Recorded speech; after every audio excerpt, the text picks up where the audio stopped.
গাজীপুরের শ্রীপুরে শহীদ জিয়া প্রজন্ম দলের আহ্বায়ক কমিটিকে বরণ।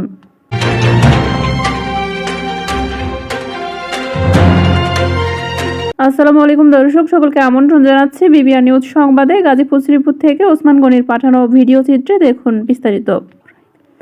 গাজীপুরের শ্রীপুর উপজেলায় কাউরাইদ ইউনিয়নের বাপ্তা গ্রামে শহীদ জিয়া প্রজন্ম দলের নবগঠিত আহ্বায়ক কমিটিকে বরণ করা হয়েছে।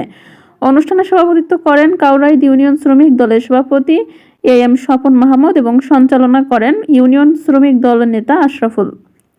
প্রধান অতিথি হিসেবে উপস্থিত ছিলেন কাউরাইদ ইউনিয়নের ৮ নং ওয়ার্ড বিএনপির সাবেক সিনিয়র সহসভাপতি আলাল ব্যাপারী। অনুষ্ঠানে স্থানীয় বিএনপি, যুবদল, স্বেচ্ছাসেবক দল, শ্রমিক দল সহ অঙ্গ সহযোগী সংগঠনের নেতাকর্মীরা উপস্থিত ছিলেন। এ সময় স্থানীয় নেতাকর্মীরা নবগঠিত শ্রীপুর উপজেলার শহীদ জিয়া প্রজন্ম দলের আহ্বায়ক ইঞ্জিনিয়ার মোমেন আকন্দ, সদস্য সচিব সোহাগ গাজী এবং সম্মানিত সদস্য আজাহার আলী মণ্ডলকে ফুলের শুভেচ্ছায় বরণ করেন। বক্তারা তাদের বক্তব্যে এম স্বপন মাহমুদ ও আজাহার আলী মণ্ডলের ওপর বিগত সরকারের আমলে সংঘটিত নির্যাতন ও হয়রানির ঘটনাগুলো তুলে ধরেন।